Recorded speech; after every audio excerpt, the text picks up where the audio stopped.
തിരുവനന്തപുരത്തെ ചുങ്കം ജുമാ മസ്ജിദിന് സമീപം സഫ hospital and നീതി ലാബോറട്ടറി പ്രവർത്തനം ആരംഭിച്ചു. 24 മണിക്കൂർ പ്രവർത്തിക്കുന്ന ഹോസ്പിറ്റൽ ഞായറാഴ്ച രാവിലെ UR പ്രദീപ് MLA ഉദ്ഘാടനം ചെയ്തു.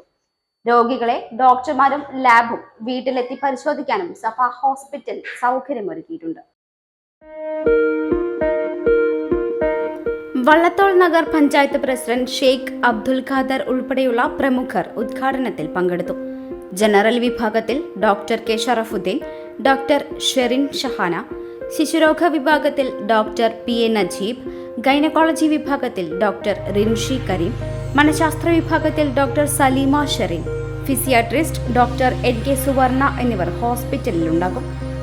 ചർമ്മ വിഭാഗം ഡോക്ടർമാരും നെഞ്ചുരോഗ വിദഗ്ധന്റെ സേവനവും ഉടൻ ഹോസ്പിറ്റലിൽ ആരംഭിക്കും.